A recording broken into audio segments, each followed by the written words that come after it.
বাক্সা জিলাৰ শান্তিপুৰৰ বগৰীবাৰীৰ 1106 নং প্ৰাথমিক বিদ্যালয়ৰ মহাৰজত জয়ন্তীৰ সফল সামৰণি। বৃহস্পতিবাৰৰ পৰা দুদিনীয়া কাৰ্যসূচীৰে আৰম্ভ হৈছিল বিদ্যালয়খনৰ মহাৰজত জয়ন্তী। বৃহস্পতিবাৰে পুৱা মূল পতাকা উত্তোলন কৰাৰ পিছত ৭৫খন প্ৰতীকী পতাকা উত্তোলনেৰে কাৰ্যসূচীৰ শুভাৰম্ভ কৰা হয়। বিভিন্ন কাৰ্যসূচী ৰূপায়ণৰ অন্তত শুকুৰবাৰে অনুষ্ঠিত হয় মুকলি সভা। বড়ো জনগোষ্ঠীৰ নৃত্য গীতেৰে মুখৰিত হোৱা মুকলি সভাত উপস্থিত থাকে বিটিচিৰ অধ্যক্ষ কাতিৰাম বড়ো, বিশিষ্ট সাহিত্যিক অৰুণ দাসকে ধৰি ভালেকেইজন বিশিষ্ট ব্যক্তি। সন্ধিয়া অনুষ্ঠিত হোৱা সাংস্কৃতিক সন্ধিয়াত কেইবাগৰাকী কণ্ঠশিল্পীয়ে অংশগ্ৰহণ কৰে। শান্তিপুৰ বগৰীবাৰী প্ৰাথমিক বিদ্যালয়ৰ আজি ইয়াত হীৰক জয়ন্তী প্লেটিনাম ইয়াত মানে উদযাপন হৈ আছে। আজি ইয়াত অংশগ্ৰহণ কৰিছোঁ মই। সঁচাকৈ ইয়াত যি আয়োজকসকলে যিমানখিনি মানে আয়োজন কৰিছে আৰু সেই এনেকুৱা মানে আমাৰ বড়ো মাধ্যমৰ যি বিদ্যালয়, এই বিদ্যালয়ৰ এটা চুপাই তিনিটা চুপা, এটা ৰেভিনিউ নহয়, এটা ৰাজহুৱা গাঁও নহয়, তিনিটা চুপা লগ লাগি ইয়াত মানে সেই কাৰ্যসূচীটো আয়োজন কৰিছে।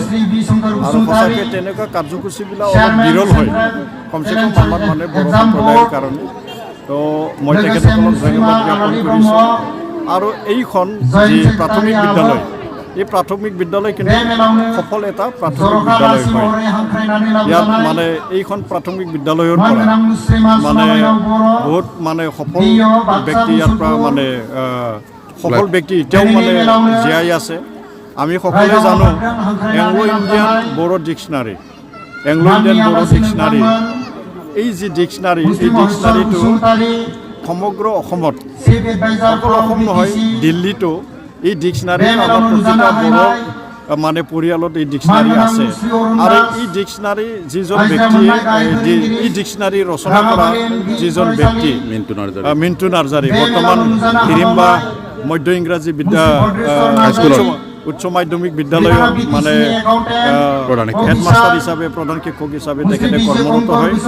তো তেখেতৰ এইখন বিদ্যালয়ৰে এজন মানে প্ৰাক্তন ছাত্ৰ আছিলে অতুল নাৰ্জাৰী, এজন সফল প্ৰধান শিক্ষক।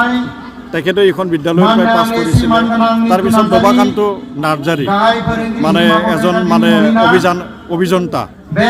তেনেকুৱা মানে বহুত কেইজন মানে ব্যক্তি ইয়াৰ পৰা সফলতাৰে ইয়াত উত্তীৰ্ণ হৈছে আৰু সফল নিজৰ যি এটা জীৱন, এই জীৱন যাপন কৰাৰ লগতে এই অঞ্চলৰ এই মানে এটা সুনাম তেখেতসকলে কঢ়িয়াই আনিছে। আৰু বৰ্তমান সময়তো ইয়াত যিখিনি ছাত্ৰ ছাত্ৰীসকল আছে তেওঁলোকৰ যি এটা মেধা, এই মেধা কিন্তু এতিয়াও মেধাসমূহ ছাত্ৰ ছাত্ৰীসকল ইয়াত আছে। আৰু আমি ভৱিষ্যততো ইয়াত ভাল এটা ছাত্ৰ ছাত্ৰী আৰু ভাল এটা মানে শিক্ষা আমি আশা কৰিব পাৰোঁ। ধমধমাৰ পৰা নজৰুল হকৰ ৰিপৰ্ট, এনি ভাৰত 24।